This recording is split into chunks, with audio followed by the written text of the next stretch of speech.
Assalamualaikum guys, jadi kita di ruangannya Bu Eis, Profesor Eis Amalia, teman lama. Lamo idak basuh di kandang kudo. Enggak bercanda ya.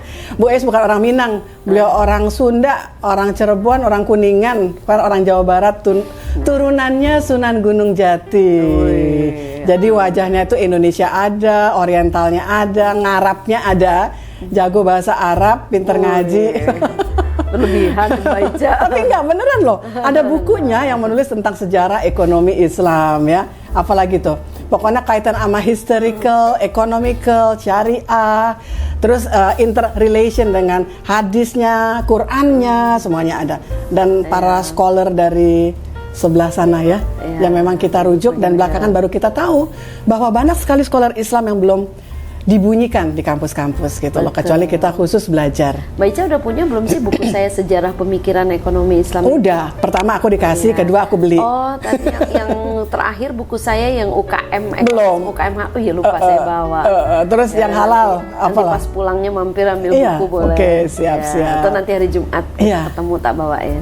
Terakhir ketemu tapi Bu Eisnya di panggung, akunya di bawah pelantikan ya. Pengukuhan. Guru besar Pak Profesor Ade Sofyan Mulazid. Dan Prof Ade satu di antara 10. Untung duduknya paling pojok dan aku didudukannya juga di paling pojok, jadi bisa dada-dadahan. Bu Eisnya jauh. Ya, karena di belakang lagi prosesi. Jadi hari ini apa nih Mbak? Katanya baru pakai toga terus? Ya, jadi hari ini acaranya pengukuhan guru besar. Saya di Senat UIN sekarang menjadi ketua Komisi Dikjar. Jadi tugasnya mereview peraturan-peraturan, kebijakan-kebijakan di UIN sebelum ditandatangani rektor kita review semua. Jadi internal jadi sifatnya. Internal untuk UIN ya, kebijakan di UIN itu. Kemarin belum lama, berapa hari yang lalu pulang dari Qatar juga. Iya, kebetulan delegasi UIN dari Kementerian Luar Negeri ada 4 profesor yang ditugasi oleh Kemenlu sebagai duta delegasi RI penyelesaian perempuan tentang pendidikan perempuan Afghanistan. International Conference on Afghan Women ya. On Afghan Women Education. Keren banget ya. Itu. Apa kesan tentang Qatar? Because I love Qatar so much. Dan di sana itu baninya itu bin Tamim. Dan kalau kita belajar sejarah Islam juga di akhir zaman nanti yang betul-betul bertahan melawan Dajjal itu bin Tamim. Makanya kalau kita ngelihat dalamin dari sisi itu tuh. Aku karena udah ke Qatar berapa kali ketemu dengan banyak Qataris, orang Qatar disebutnya Qatari, dan kemudian mereka membela orang Afgan ya sebagai refugees di sana, hak-hak Palestinian. Bahkan kenapa mereka pernah diembargo oleh Barat dianggap melindungi, buat mereka teroris, buat kita pejuang Hamas. Jadi itu ada di kota Doha. Iya, di Doha. Jadi saya melihat Qatar ini relatif memang Timur Tengah ya, Arab, tapi relatif terbuka. Saya melihat Arab ini, maksudnya Qatar itu tidak seperti Arab. Saya lihat agak berbeda. Dan satu lagi, Arab sekarang itu more tends to sekuler. Jadi di Qatar tidak. Jadi mereka tetap root Islam, tapi Islamnya root ada. Islam, tapi menampilkan wajah Islam modern dan internasional. Dan dia leading untuk isu-isu internasional. Saya melihat apa yang mirip Qatar, negara yang mirip Qatar. Yang mana aku juga cinta, Mbak tahu, dan Mbak aku pengen ke sana. Spanyol ya. Jepang. Mbak pengen ke Jepang kan? Sekarang yang hebatnya di sana tuh bunga-bunga itu lagi kan kemarin udaranya lagi bagus.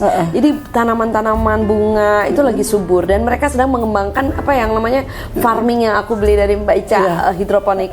Dia sedang mengembangkan hidroponik yang saluran-saluran pipa-pipanya tuh mereka buat dan mereka buat susun ke atas bertingkat. Mbak mau tahu nggak itu sejak kapan mereka? Hebat sekali dan katanya konsultannya dari IPB. Dan mereka mulai itu ketika mereka diembargo. Jadi ketika mereka menerima orang-orang Hamas, kan Saudi Arabia itu temannya Amerika Serikat. Dan sementara Saudi Arabia di sini kita tahu kan di mana Qatar cuman kecil kayak appendix, kayak usus buntu. Dan kemudian kita tahu di depannya itu ada Iran. Dan Qatar berbagi ladang minyak, mereka 60%, Iran 40%. Dan kalau kita ngeliat kesini lagi ada Houthi dan Israel di sini. Jadi sekarang semua pelabuhan yang melewati akan menuju ke Israel dihajar sama Houthi.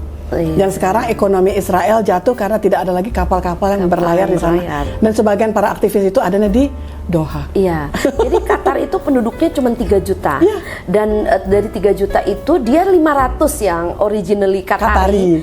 Yang 2.500.000-nya itu ekspatriat. Itu juga yang saya baru dalemin sebagian kemarin. Orang Indonesia. Orang Indonesia itu sekitar berapa ratus ribu gitu tuh orang Indonesia. Di keluarga aku pada bikin itu bisnis. Banyak. Dan di sana juga ada namanya Quick. Koperasi Qatar, warga Qatar, warga Indonesia di Qatar. Ketemu Mbak-mbaknya, iya Ibu Nining panggilannya. Mbak Ning. Ya, kami ketemu, kemudian juga duta besar kita ketemu. Jadi Qatar itu penduduknya sedikit ya. Kalau kita mungkin nanti mau bicara bagaimana pengembangan industri halal juga, sebetulnya mungkin Dubai ini jauh lebih terbuka dan mungkin dari sudut demand lebih besar, dan Arab Saudi tentu lebih besar, Uni Emirat Arabnya besar.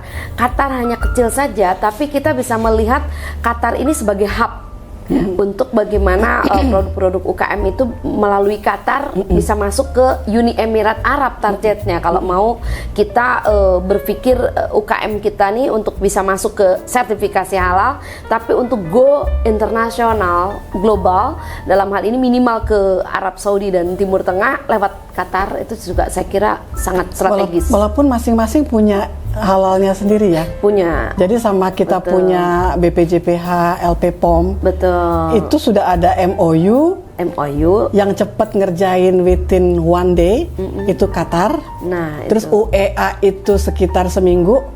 Arab Saudi sebulan. Nah, itu kan harus dinegosiasikan kalau menurut saya, Mbak. Mereka karena lokal mereka yang lama. Ya, tapi mungkin bisa dinegosiasikan mereka untuk improve juga ya, pakai sistem. Mungkin harus pakai sistem teknologi yang mempercepat. Arab Saudi. Harus udah mulai ke sana gitu kan. Pak Irwandi kan, Pak Irwandi Jasfir kan bantu Arab Saudi sekarang. Iya. Itu kali kita harapkan. Betul. Semoga. Arab Saudi lagi mau, Pak Irwandi yang setahu saya sekarang sedang mengkonstruk bagaimana memproduksi gelatin. Iya. Di Arab Saudi. Kan dia dapat itu ya, prize laureate ya. Iya, King prize Faisal. laureate untuk halal. Dan kita sedang merancang, Mbak, insya Allah 2024 saya udah komunikasi sama Dubes Brunei untuk membuat poros Indonesia, Brunei dan Arab Saudi. Bagaimana membuat forum halal internasional. Ikut ya, Mbak ya. Mudah-mudahan bisa. Libatkan aku please. Siap. Guys, aku mengemis nih. Siap.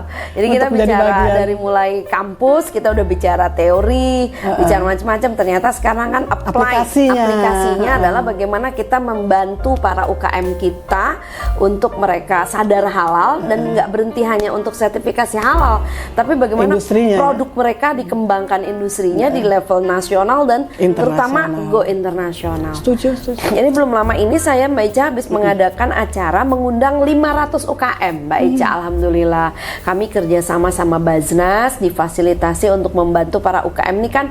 Kalau mereka kita undang lalu mereka tidak ada transport misalnya, atau itu kan mereka akan benefit foregone. Mereka harus meninggalkan lapaknya dan seterusnya. Maka kami minta bantuan Baznas. Alhamdulillah Baznas berkenan memfasilitasi transport mereka. Kami UIN memfasilitasi tempat. Kemudian juga kami disponsorin juga oleh Bank Syariah yang lain, BSI Pegadaian dukung kita. Alhamdulillah beludak 500 UKM sampai kami harus membuat 2 tempat, FEB dan Saintek. Jadi kamu buat dengan Zoom gitu, itu mendampingi. Jadi sesi pertama literasi tentang halal, di sesi siang itu kami kan di sini juga ada pusat halal centernya UIN, mendampingi para UKM-UKM ini untuk sampai mereka mengerti bagaimana memproses sertifikasi. Itu tiket ke surga itu ya. Alhamdulillah. Dan kami kerjasama sama Kemenperin, walaupun belum bisa direalisasikan di 2023 karena ini sudah akhir tahun. Insya Allah database UKM yang ada di kami minimal 300 yang udah kami pilih itu kami akan kolaborasikan dengan Kementerian Perindustrian untuk dibantu yang reguler juga. Kalau self declare kan pusat halal UIN pun 15.000 gratis. Itu udah kerjaannya kan gila itu. Banyak. Itu belum terserap. Pasti. Tidak mudah juga ternyata. Karena literasi mereka kan juga kurang. Jadi ternyata guys, persoalannya adalah jadi nggak biasa ngomong guys. Nggak apa-apa karena ini guys sebuah universal sapaan. Jadi sekarang orang bicara sertifikasi halal. Bagaimana 2024 per Oktober, 17 Oktober semua wajib sertifikasi halal. Faktanya, faktor paling penting dan itu riset aku juga kemarin yang aku tulis di buku Ekosistem Halal. Soal literasi ini soal yang utama. Mereka nggak paham kenapa harus bersertifikasi halal. Ini kejadian di UKM, di salah satu UKM di Banten. Mereka bilang, ngapain pakai halal-halalan segala? Rugi kami dengan adanya sertifikasi. Kenapa memang? Kan kalau halal akhirnya jadi nggak boleh lagi pakai boraks, nggak boleh lagi pakai pengawet. Berarti what is halal itu menjadi harus literasi, Mbak. Jadi bukan soal ayo sertifikasi kita dampingi, tapi halal itu apa? Itu ternyata kita harus mulai dengan konsep halal. Halal itu bicara dari raw material, proses, storage, penempatan, kemasan, itu semua harus dipastikan halal. Itu yang juga harus mereka ketahui. Guys, menarik sekali ya kalau sama Bu Ais kita bisa bikin 10.000 episode sehari. Kita sudahi dulu yang ini, nanti kita melihat lagi sisi lain dari Profesor Ais Amalia dan Uin-nya tercinta. Oke.